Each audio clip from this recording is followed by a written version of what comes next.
ধরুন আপনার বন্ধু আপনাকে একটা ফুলের তোড়া উপহার দিল। আপনি সেটা বাসায় নিয়ে দুদিন পর রেঁধে খেয়ে ফেলতে পারেন।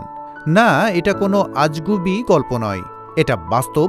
তবে এই ফুল কিন্তু গোলাপ, বেলি বা রজনীগন্ধা নয়।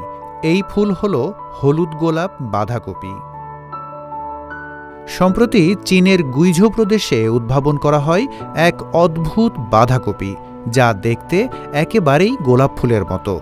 এটা দেখতে এতটা আকর্ষণীয় যে একে ব্যবহার করা হচ্ছে ফুলের তোড়া তৈরিতে।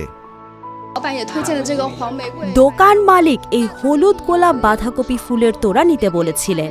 আমার মনে হয় এটা একটা সুন্দর অর্থ বহন করে এবং আমরা পরিবারের সবাই একসাথে এটা আমাদের খাবারের উপাদান হিসেবে ব্যবহার করতে পারব।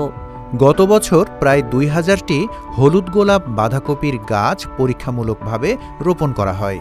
এই বাঁধাকপির বিশেষত্ব হল এর চারপাশে সবুজ পাতায় ঘেরা এবং এর কেন্দ্রে হলুদ কুঁড়ির মতো, যা দেখতে হুবহু গোলাপ ফুলের মতো।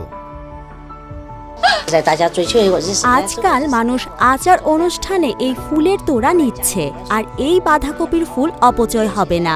এটা বাড়িতে রান্নায় ব্যবহৃত হতে পারে। এ কারণে আমরা গত কিছুদিন ধরে অনেক অর্ডার পেয়েছি। এই বিশেষ প্রজাতির বাঁধাকপির আছে পুষ্টিগুণও।